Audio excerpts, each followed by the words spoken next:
তোমার লাইফে যদি এখন আমি তোমাকে এমন একটা অপরচুনিটির কথা বলি, যেই অপরচুনিটিতে তুমি কে, তুমি কোথা থেকে আসছো, কোথায় বড় হইছো, তোমার ফ্যামিলিকে, তোমার জেএসসিতে রেজাল্ট কী ছিল, তোমার পিএসসিতে রেজাল্ট কী ছিল, তোমার স্কুলে কত রোল ছিল, তোমার কলেজে কেমন রেজাল্ট হয়েছে, তুমি আদৌ ফেল করছো কিনা, তুমি কেমন মানুষ, তুমি দেখতে কেমন, তুমি যদি সব কিছুর পরিচয় চেঞ্জ করতে পারতা তাহলে তুমি কি ইউজ করতে পারতা কিনা, তাহলে কি তুমি এই সুযোগটা ইউজ করতা কিনা, আমার প্রশ্ন এটা।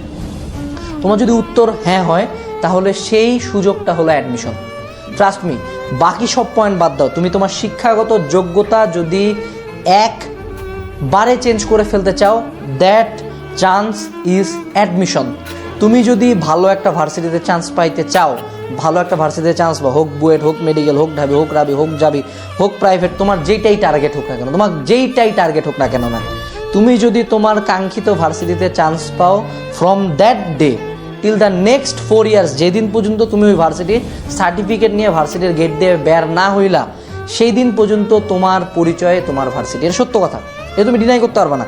যদি একটা ভালো ভার্সিটিতে চান্স পাই যাও, হোক বুয়েট, হোক মেডিকেল, হোক ঢাবি, যে কোনো এক জায়গায় যদি তুমি চান্স পাই যাও, ওই দিনকার পর থেকে কিন্তু কেউ তোমাকে জিজ্ঞেস করবে না যে তোমার জেএসসিতে কত পয়েন্ট পাইছিল, তুমি বৃত্তি পাইছিলা, বৃত্তি পাও নাই, তোমার রোল কত ছিল স্কুলে, 30 রোল ছিল, 50 রোল ছিল, তুমি কি কলেজের পরীক্ষায় কেমন করছো, কলেজের পরীক্ষা ভালো করছো, খারাপ করছো, উদ্ভাসের পরীক্ষায় কত করছো, কোচিংয়ের পরীক্ষায় কত পাইছো, এইচ কোর্সে কত পাইছো, কোনো পরিচয় আর নাই। ওই দিন থেকে সব পরিচয় চেঞ্জ।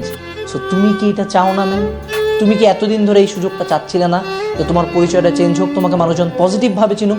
তুমি কি এটা চাও না যে তোমার বাপ মা তোমাকে নিয়ে একটা গর্ব করুক যে না আমার ছেলে এখানে পড়ে, বা আমার মেয়ে এখানে পড়ে, আমার ছেলে এই জায়গায় চান্স পাইছে, ছেলেটা অনেক পরিশ্রম করছে? তুমি কি তোমার বাবা মাকে প্রাউড ফিল করাইতে চাও না ম্যাম? তুমি কি চাও না যে তোমার আশপাশের মানুষজন, তোমার পাড়া পড়শি, তোমার পাশের বাসার আন্টি, তোমাকে যারা অপমান করছে তাদের কথাটা জবাব দিতে, তাদেরকে নিজের সম্বন্ধে একটা ভালো কিছু জানাইতে, যে না আমি এই জায়গায় পড়ি, আমি এই জায়গায় চান্স পাইছি? তুমি কি চাও না যে তারা তোমাকে একটু রেসপেক্টে দেখুক? তোমার ছোট বড় ভাই বোন চাও না যে তারা তোমাকে রেসপেক্টের চোখে দেখুক? তুমি কি চাও না? তুমি কি চাও না যে তোমার ফ্রেন্ড সার্কেলে তুমি একটা ভালো পজিশন হোল্ড করো? তুমি কি চাও না যে তোমার বন্ধুরা, তোমরা সবাই মিলে একটা ভালো জায়গায় পড়ো? শুধু একা কেন, তোমার ফ্রেন্ড সার্কেল যখন সবাই ভালো ভালো জায়গায় পড়াশোনা করবা, that will B a great friend circle. তুমি কি সেটা চাও না? আমার মনে হয় তুমি সব কিছুই চাও। এবং তুমি কি চাও না যে ভালো একটা ফিউচার কাজ ভার্সিটি তোমার ফিউচারে একটা রোল প্লে করবে? একান্ত তুমি ভার্সিটি উড়াই দিতে পারবা না। You need a great varsity to reach a certain level. হ্যাঁ, যে কোনো জায়গা থেকে রিচ করা যায়, বাট আমি একটা ভালো জায়গা থেকে স্টার্ট করলে অবশ্যই আমার ফিনিশিংটাও ভালো হবে। তুমি কি সেটা চাও না? তো তোমার এই অ্যাডমিশন সিজনের 3 মাস বা 4 মাস আল্লাহ তোমাকে দেয় বাংলাদেশের মতো একটা জায়গায় নিজের পরিচয়টা চেঞ্জ করার জন্য, নিজের পাসটা পরিবর্তন করার জন্য। এই সুযোগ লাইফে হাতে গোনা কয়েকবার আসে, এবং সবচেয়ে বড় সুযোগ হলো এইটা। এই পরিচয়টা তোমাকে লাইফে সারা জীবন বহন করতে হবে। So use this time. 3 থেকে 4 মাস নয়, just only 3 months to 4 months, just 120 দিন বা 90 দিন, জাস্ট 90 দিন তুমি যদি পড়াশোনা করো, তুমি যদি পরিশ্রম করো, তুমি যদি সর্বোচ্চ এফোর্টটা নিজের দাও, তুমি এত কিছু চেঞ্জ করতে পারতেছো। What stopping you? তোমাকে থামাচ্ছে কে? তোমাকে থামানোর কেউ নেই, তুমি একা এখানে। তোমার সাথে উপরে আল্লাহ, নিচে তুমি, আর কেউ নাই। Just start the game man, give it your all. তোমাকে কেউ থামাইতে পারবে না।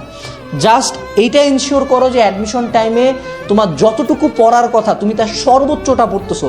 তুমি তোমার 100% জানো না, তোমার 100% তোমার কল্পনার বাইরেও শক্তিশালী। You are stronger than you think, you are more talented than you think, you deserve more. তুমি পারবা, ডোন্ট গিভ আপ। জার্নিটা খুব টাফ হবে, এই 3 মাস খুব টাফ, কিন্তু দেখতে দেখতেই চলে যাবে। সো 3 মাস পরে যদি কোনোদিন নিজেকে আয়নায় দেখো, 2টা অবস্থা হতে পারে। 1, তুমি তোমার অবস্থানে স্যাটিসফাইড হবা, 2, খুবই ডিসস্যাটিসফাইড হবা। ওই একটা কথা আছে না যে the bill of regret is higher than the bill of pain. মানে তুমি পেইন থেকে যতটুকু না রিগ্রেট কষ্ট পাবা, তোমার যদি রিগ্রেট থাকে, যে আল্লাহ আফসোস থাকে যে ইস আমি যদি আরেকটু পড়তাম, সেটা কিন্তু আরো বেশি। সো এরকম কোনো যাতে আফসোস না থাকে। যদি 3 মাস শেষে আয়নার সামনে দাঁড়ায় চান্স নাও পাই, যাতে নিজের দিকে তাকিয়ে বলবি তোর মনে, তোর ব্রেনে, তোর শরীরে যত শক্তি ছিল তুই তো সব দিছিস, তার চান্স পাইস না, তোর মনে কোনো আফসোস নাই, তখন কিন্তু কখনো খারাপ লাগবে না, তখন কিন্তু সুইসাইডাল থিঙ্কিং না আসবে না। বাট যদি তুমি তোমার সর্বোচ্চটা না দাও, এই